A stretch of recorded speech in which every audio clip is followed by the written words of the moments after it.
inherent power. Hello everyone, I am Diya and today I will discuss how to question FIR. कभी FIR लग जाए तो लगता है कि लाइफ ही खत्म हो गई है, पर आपके पास एक बहुत पावरफुल शील्ड है, हाई कोर्ट की पावर टू क्वेश्चन FIR. आपने अगर ये वीडियो देखी है तो आप लिंक जरूर कर पाएंगे. आज हम समझने वाले हैं कि सेक्शन 528 ऑफ BNSS ये वही है जो ओल्ड CRPC के सेक्शन 482 को रिप्लेस करता है. तो सबसे पहले समझते हैं सेक्शन 528 ऑफ BNSS क्या है. ये सेक्शन हाई कोर्ट को इनहेरेंट पावर देता है, लेकिन देता क्यों है? मतलब हाई कोर्ट के पास एक स्पेशल पावर है कि जिससे वो तब चाहे इंटरवीन कर सकता है जब उसे लगता है कि नॉर्मल प्रोसेस से जस्टिस मिलना बहुत मुश्किल है. इसका मेन पर्पस दो चीजों के लिए है. पहला, प्रिवेंट मिसयूज ऑफ लॉ, जब किसी पे गलत तरीके से केस फाइल हो जाए जैसे false FIR. Second, to secure and ends of justice, ensure हो कि इंसाफ सच में हो, सिर्फ प्रोसेस में नहीं. अब सवाल ये आता है कि किस बेसिस पे FIR क्वैश होती है. तो सबसे पहला है no offence is made out. अगर FIR में लिखे फैक्ट्स सच मानने के बाद भी कोई ऑफेंस नहीं बनता है तो हाई कोर्ट FIR क्वैश कर देता है. सेकेंड है मैलिफाइड इंटेंट.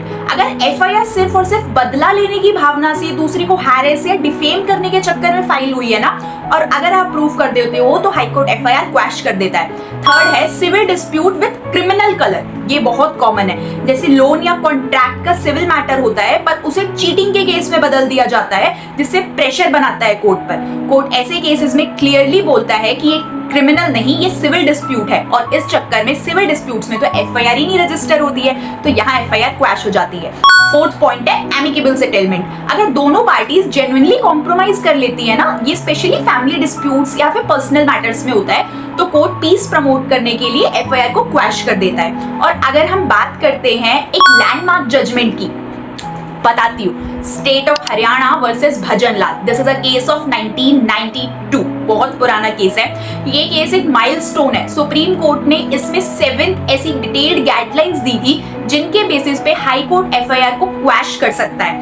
इवन BNSS के टाइम में भी ये केस एक रेफरेंस पॉइंट है, चाहे CRPC ने BNSS को रिप्लेस कर दिया हो, बट ये दोनों जगह एप्लीकेबल होती है. अब हम बात करते हैं कि अगर FIR को क्वैश करवाना है तो भजनलाल के केस में मेंशन हुई कौन कौन से ऐसे पॉइंट्स हैं जो आज भी लॉयर्स रेफर करते हैं.